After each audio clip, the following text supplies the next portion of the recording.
Kyiv Diary, European leaders bear witness to war's horror. Before the ceremony and the serious meetings about war, the European leaders witnessed the devastation wrought by a must. To understand Ukraine's fight for survival, they had to see it themselves, with their own eyes. The blown-up buildings, the smashed cars, and a message of hope spray-painted on a damaged building despite mounting Ukrainian deaths. French President Emmanuel Macron spotted it immediately amid the ruins Thursday. "Look at that, make Europe, not war," Macron said, pointing and reading the words out loud in English. "It's very moving to see that."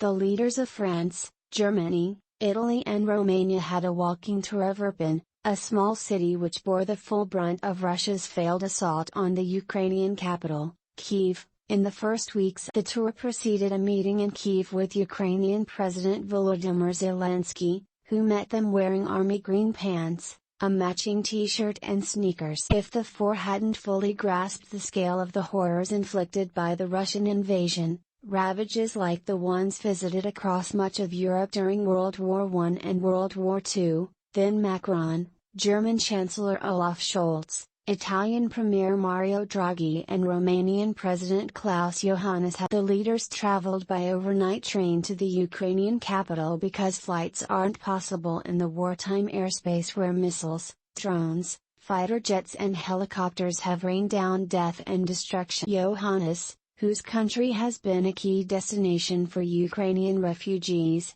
traveled separately from the others, standing out in their suits and ties amid the heavily armed soldiers guarding them. They heard from a Ukrainian government minister how Russian soldiers fired indiscriminately at families in cars and how the blowing up of bridges had blocked escape routes, locking people in a furnace of. "How many cities do you have in such a situation?"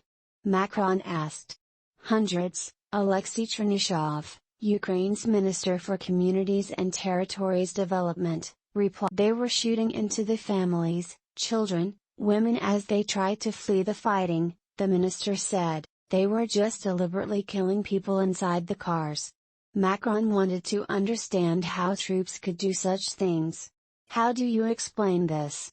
he asked. Chernyshov explained that some of the killers appeared to have been ordinary young soldiers and others appeared to have been special forces from the Caucasus region, which lies between the Black and Caspian. "Moscow has deployed fighters from Chechnya, known for their ferocity, to Ukraine. We have hundreds of these cases, I am sorry to say. They are still going on," he said. The devastated buildings with their innards blown out that the Chancellor, the Premier and the Presidents walked past are just a fraction of the destruction in Ukraine after nearly 4 months of fighting. The official said more than 12,000 apartment buildings have been destroyed so far. Add to that electricity substations, heating plants, roads, bridges, schools, churches. You name it, the minister said. A lot of things to be rebuilt. The leaders wanted to know more. How is the Russian advance going now? Scholz asked. Macron wanted to know whether additional forces were being massed in Belarus, posing another possible threat to Ukraine. "We think yes," Chernyshov said. Macron was clearly moved. He called Irpin, which Ukrainian forces retook as Russian troops retreated from around Kyiv, a heroic town. "This is where the Ukrainians stopped the Russian army," he said. The French leader said Irpin bore the traces of barbarity. "Massacres were carried out," he said. "We have the first traces of what are war crimes. So now they know, with their own eyes."